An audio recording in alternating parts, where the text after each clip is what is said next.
नमस्कार, मैं हूं अंकुर और आप देख रहे हैं सत्यहिंदी.com। अब एक नजर डाल लेते हैं अब तक की खबरों। भारत सरकार के नेशनल स्टैटिस्टिकल ऑफिस ने जारी किए गए आंकड़ों के अनुसार देश के मैन्युफैक्चरिंग क्षेत्र के खराब प्रदर्शन के कारण 2022-23 के विकास अनुमान में मंदी हो सकती है और इसके कारण भारत की रियल जीडीपी ग्रोथ रेट 7% रहने की उम्मीद जताई गई है, जो कि पिछले वित्त वर्ष में 8.7% थी। इसके साथ ही एनएसओ ने वित्त वर्ष 2022 में 9.9% की वृद्धि के मुकाबले मैन्युफैक्चरिंग क्षेत्र के उत्पादन में 1.6% की गिरावट की भविष्यवाणी की है। बता दें, मौजूदा वित्त वर्ष के दौरान देश की जीडीपी विकास दर अनुमानों में लगातार गिरावट आई। पहली तिमाही में ये 13.5% के ऊंचे स्तर पर थी, जिसमें बेस इफेक्ट का काफी योगदान था। इसके बाद दूसरी तिमाही में ये गिरकर 6.3%, तीसरी तिमाही में 4.4% और चौथी तिमाही के अनुमानों में महज 4.2% रह गई। जजों की नियुक्तियों को लेकर सुप्रीम कोर्ट और केंद्र के बीच टकराव की स्थिति में अब सरकार का रुख नरम पड़ता हुआ दिखाई दे रहा है। सरकार ने शुक्रवार को सुप्रीम कोर्ट को बताया कि न्यायाधीशों की नियुक्ति के लिए कॉलेजियम द्वारा अनुशंसित नामों को तय समय में मंजूरी देने के प्रयास किए जा रहे हैं। सरकार ने शुक्रवार को सुप्रीम कोर्ट को बताया कि 3 दिनों में उच्च न्यायपालिका में नियुक्ति के लिए 44 न्यायाधीशों को मंजूरी दे दी जाएगी। हाल ही में सुप्रीम कोर्ट ने सरकार से तय नियम कानून का पालन करने और प्रक्रिया में देरी नहीं करने के लिए कहा था। जजों की नियुक्ति में देरी पर एक याचिका पर सुनवाई करते हुए सुप्रीम कोर्ट ने सरकार से लंबित नामों पर जल्द से जल्द मोहर लगाने को कहा है। लाइव लॉ की रिपोर्ट के अनुसार अटॉर्नी जनरल आर वेंकटरमणी ने शीर्ष अदालत को आश्वासन दिया कि सरकार समय सीमा का पालन करेगी। वेंकटरमणी ने कहा कि उच्च न्यायालयों के कॉलेजियम द्वारा की गई 104 सिफारिशों में से 44 को इस सप्ताहांत सुप्रीम कोर्ट को भेजे जाने की संभावना है। बता दें, न्यायाधीशों के तबादले के लिए कॉलेजियम की सिफारिशों में हो रही देरी के लिए सुप्रीम कोर्ट ने केंद्र की खिंचाई की और सवाल किया कि क्या इसमें तीसरे पक्ष का हस्तक्षेप शामिल है।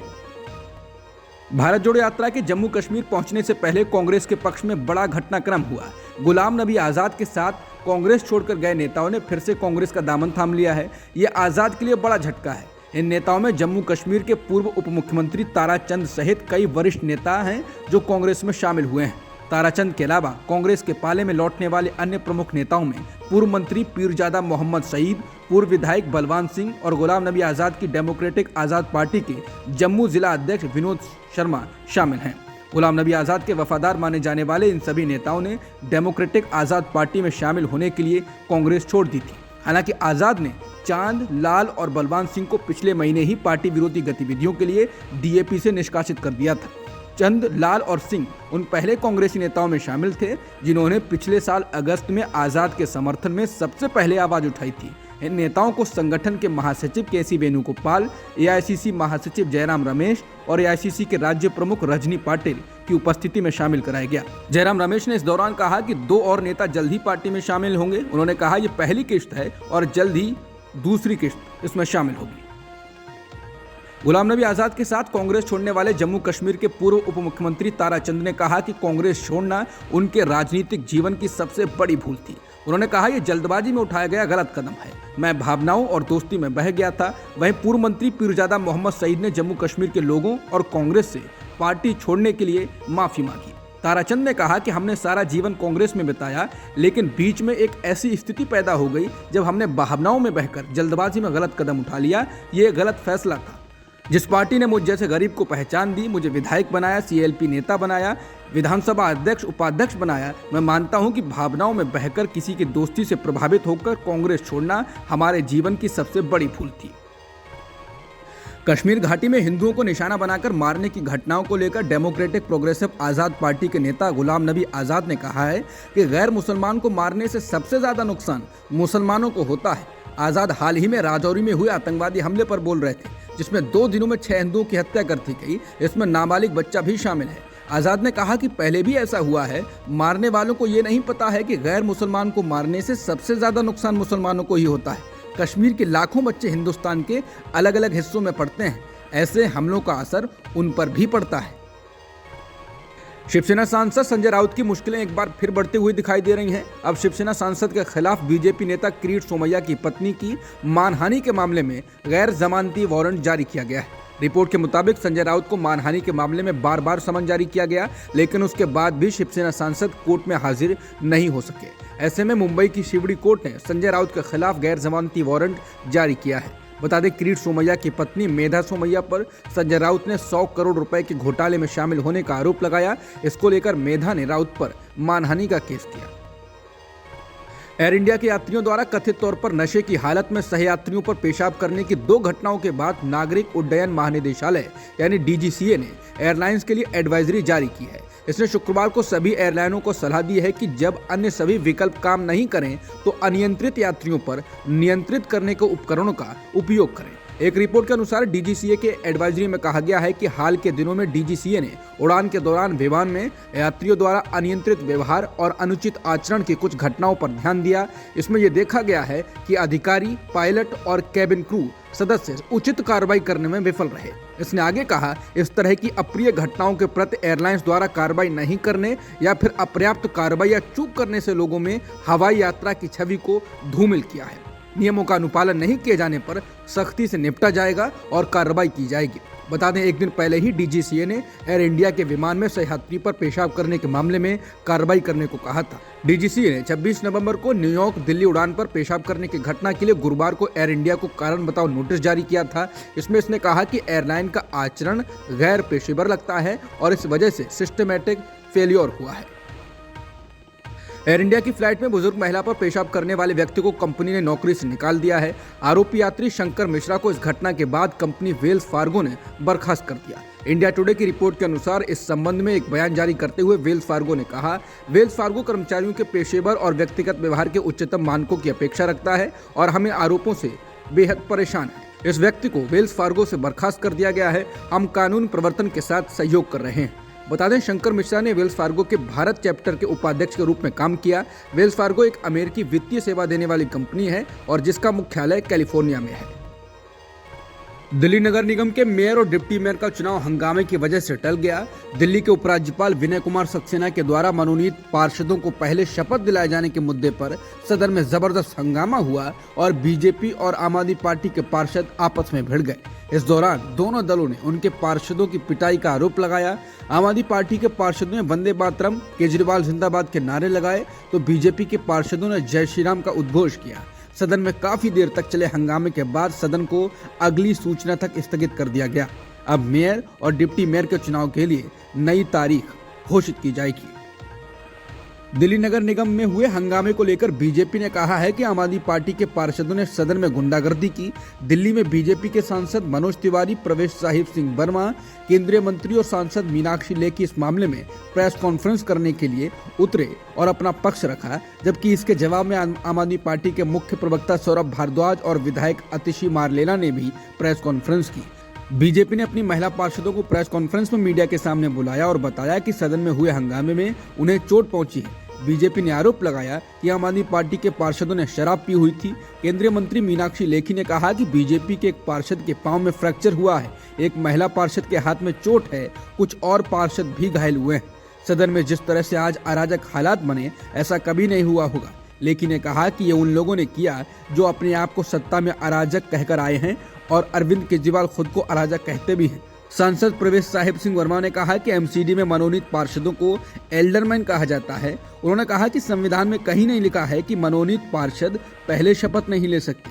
वर्मा ने कहा कि अगर मनोनीत पार्षद पहले शपथ ले लेते और फिर निर्वाचित पार्षद शपथ लेते और उसके बाद मेयर व डिप्टी मेयर का चुनाव होता तो इसमें कोई दिक्कत नहीं थी। मनोनीत पार्षदों को शपथ दिलाने के मुद्दे पर एमसीडी में हुए हंगामे को लेकर बीजेपी और आम आदमी पार्टी आमने सामने हैं। हंगामे को लेकर दिल्ली बीजेपी के सांसदों के द्वारा प्रेस कॉन्फ्रेंस किए जाने के बाद आम आदमी पार्टी के नेताओं ने भी पलटवार किया और कहा कि बीजेपी की कोशिश मेयर के चुनाव में मनोनीत पार्षदों से वोट डलवाने की है। आम आदमी पार्टी के विधायक आतिशी मारलेना ने प्रेस कॉन्फ्रेंस में कहा कि एमसीडी के तीनों नगर निगमों के एकीकरण का मामला हो, वार्डों का परिसीमन करना हो या गुजरात के विधानसभा चुनाव के साथ ही एमसीडी के चुनाव करवाना हो, इन सब पैतरों के बावजूद दिल्ली की जनता ने बीजेपी को एमसीडी से निकालकर बाहर फेंक दिया। आतिशी मारलेना ने कहा कि बावजूद इसके बीजेपी एमसीडी में बैकडोर से एंट्री करने की कोशिश कर रही है। उन्होंने कहा कि बीजेपी चाहे जीते या हारे, वो किसी भी गैर कानूनी तरीके से सरकार बनाने की कोशिश करती है। उन्होंने कहा कि एमसीडी में गैर कानूनी तरीके से पार्षदों को मनोनीत किया गया। आतिशी ने कहा कि एमसीडी में मुकेश गोयल सबसे वरिष्ठ पार्षद हैं, लेकिन उन्हें पीठासीन अधिकारी न बनाकर बीजेपी की पार्षद को पीठासीन अधिकारी बनाया गया है। बता दें कि दिल्ली के उपराज्यपाल विनय कुमार सक्सेना के द्वारा बीजेपी की पार्षद सत्या शर्मा को मेयर व डिप्टी मेयर के चुनाव के लिए पीठासीन अधिकारी बनाया गया है। आम आदमी पार्टी ने कहा है ये परंपरा रही है कि सदन के सबसे वरिष्ठ सदस्य को प्रोटेम स्पीकर या पीठासीन अधिकारी चुना जाता है, लेकिन बीजेपी सभी लोकतांत्रिक परंपराओं और संस्थानों को बर्बाद करने पर तुली हुई है। महाराष्ट्र के मुख्यमंत्री एकनाथ शिंदे ने दलित नेता और पीपल्स रिपब्लिकन पार्टी यानी पीआरपी के अध्यक्ष जोगेंद्र कवाडे के साथ हाथ मिला लिया। मालूम हो कि नवंबर में पूर्व मुख्यमंत्री उद्धव ठाकरे ने भी दलित नेता और बहुजन वंचित आघाड़ी के प्रमुख प्रकाश आंबेडकर के साथ गठबंधन किया था। लेकिन दिलचस्प बात यह है कि जोगेंद्र कवाडे बीजेपी और आरएसएस के कट्टर आलोचक रहे हैं। कवाडे पिछले साल अक्टूबर तक महाविकास आघाड़ी के साथ थे। जोगेंद्र कवाडे अपनी पार्टी पीआरपी के जरिए दलितों के मुद्दों को उठाते रहे हैं। इससे पहले वो रिपब्लिकन पार्टी ऑफ इंडिया में थे, लेकिन बाद में उन्होंने अपना राजनीतिक दल बनाकर दलित समाज के मुद्दों पर संघर्ष शुरू किया। लेकिन सवाल ये है कि बीजेपी और संघ के आलोचक जोगेंद्र कवाडे का एकनाथ शिंदे गुट के साथ गठबंधन कितने दिन तक चल पाएगा, क्योंकि महाराष्ट्र की बीजेपी एकनाथ शिंदे सरकार में बीजेपी बड़े दल के रूप में है। हालांकि उसने मुख्यमंत्री की कुर्सी एकनाथ शिंदे को सौंपी है। जोगेंद्र कवाडे ने द इंडियन एक्सप्रेस से बातचीत में कहा कि उन्होंने एकनाथ शिंदे के साथ गठबंधन इसलिए किया है कि वो वंचित लोगों को न्याय दिला सकें। निश्चित रूप से कवाडे के एकनाथ शिंदे के साथ आने से महाराष्ट्र की सियासत में एक नया समीकरण देखने को मिलेगा। महाराष्ट्र में बहुत जल्द बृहन्मुंबई महानगर पालिका यानी बीएमसी के चुनाव होने वाले हैं और उसके बाद मई 2024 में लोकसभा और नवंबर 2024 के विधानसभा चुनाव भी ज्यादा दूर नहीं है। ऐसे में उद्धव ठाकरे और प्रकाश आंबेडकर का गठबंधन और एकनाथ शिंदे और जोगेंद्र कवाडे का गठबंधन महाराष्ट्र की सियासत के लिए काफी अहम है। हरियाणा पहुंची भारत जोड़ो यात्रा में राहुल गांधी ने आज फिर बीजेपी को निशाने पर लिया। पानीपत में लोगों को संबोधित करते हुए राहुल गांधी ने जीएसटी और अग्निपथ जैसे मुद्दों पर बीजेपी को जमकर घेरा। राहुल ने कहा, यहाँ दो भारत हैं, एक किसानों और मजदूरों का, छोटे दुकानदारों का और बेरोजगारों का, युवाओं का, और दूसरा 200 से 300 देश के अमीर लोगों का। राहुल ने हरियाणा में बेरोजगारी को लेकर भी निशाना साधा और कहा कि 21वीं सदी में हरियाणा बेरोजगारी में चैंपियन है, आपने सबको पीछे छोड़ दिया है। बता दें, हाल ही में आए सीएमआई के आंकड़ों के मुताबिक हरियाणा में हर तीसरा शख्स बेरोजगार है। हरियाणा में बेरोजगारी दर राष्ट्रीय बेरोजगारी दर से 4.5 गुना से अधिक है। प्रदेश बेरोजगारी के मामले में सभी राज्यों में पहले स्थान पर है। राहुल ने इसी को लेकर भी निशाना साधा। उत्तर प्रदेश के मुख्यमंत्री योगी आदित्यनाथ ने अपने मुंबई दौरे के दूसरे दिन फिल्म जगत के लोगों से उत्तर प्रदेश में बनने वाली फिल्म सिटी पर चर्चा की। फिल्म अभिनेताओं, डायरेक्टर और प्रोड्यूसर से मुलाकात के दौरान कई बड़े फिल्मी सितारे भी मौजूद रहे। इस मौके पर फिल्म अभिनेता सुनील शेट्टी ने बॉयकॉट बॉलीवुड को लेकर चल रही मुहिम के बारे में मुख्यमंत्री योगी आदित्यनाथ से हस्तक्षेप करने की मांग की। सुनील शेट्टी ने प्रधानमंत्री मोदी और योगी आदित्यनाथ से कहा कि राजनेताओं का एक तबका बॉयकॉट बॉलीवुड को लेकर सोशल मीडिया पर मुहिम चला रहा है, जिसका फिल्म अभिनेता और फिल्म निर्माताओं पर गहरा असर पड़ रहा है। शेट्टी ने कहा कि अब एक ऐसा ट्रेंड बन गया है कि अगर बॉलीवुड की किसी भी फिल्म में किसी सीन को लेकर कोई विवाद होता है तो आम जनता से लेकर राजनेता तक बॉलीवुड का बॉयकॉट करने को लेकर आगे खड़े हो जाते हैं। सुनील शेट्टी ने मुख्यमंत्री योगी आदित्यनाथ से आग्रह करते हुए कहा कि योगी जी, आपसे इस बारे में मैं इसलिए चर्चा कर रहा हूं क्योंकि आप देश के एक ताकतवर मुख्यमंत्री हैं। आपने उत्तर प्रदेश को अपराध मुक्त किया है। आप बॉलीवुड का बॉयकॉट करने के बारे में कुछ करिए ताकि बॉलीवुड को बचाया जा सके। सुनील शेट्टी ने कहा, यह अच्छी बात है कि उत्तर प्रदेश में फिल्म सिटी का निर्माण हो रहा है, लेकिन हमको बॉलीवुड के बॉयकॉट से बचना होगा, तभी उत्तर प्रदेश में फिल्म इंडस्ट्री आगे बढ़ सकेगी। इसके अलावा दर्शकों को थिएटर में खींचने के लिए भी कुछ कड़े कदम उठाने होंगे।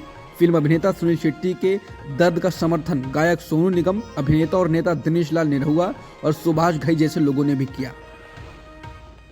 बाहरी दिल्ली के कंझावला इलाके में हुई अंजलि की मौत के मामले में एक बड़ा खुलासा हुआ। पुलिस की जांच में पता चला है, इस हादसे में जिस आरोपी के बारे में बताया गया था वो कार चला रहा था, उस वक्त वो कार में था ही नहीं और अपने घर पर था। इस शख्स का नाम दीपक खन्ना है। द इंडियन एक्सप्रेस के मुताबिक पुलिस ने बताया कि दीपक खन्ना से उसके चचेरे भाई और दोस्तों ने कहा था वो पुलिस को ये बताए कि वो हादसे के वक्त उनके साथ था, और ऐसा सिर्फ इसलिए क्योंकि कार में मौजूद किसी भी अभियुक्त के पास ड्राइविंग लाइसेंस नहीं था और दीपक के पास ड्राइविंग लाइसेंस था। इस मामले की बेहद बारीकी से जांच कर रही पुलिस ने पाया कि दीपक खन्ना के फोन की लोकेशन इस मामले के 4 अन्य अभियुक्तों के फोन की लोकेशन से अलग थी। पुलिस के मुताबिक दीपक खन्ना के फोन की लोकेशन और कॉल रिकॉर्ड से पता चलता है कि घटना वाले दिन वो दिन भर घर पर ही था।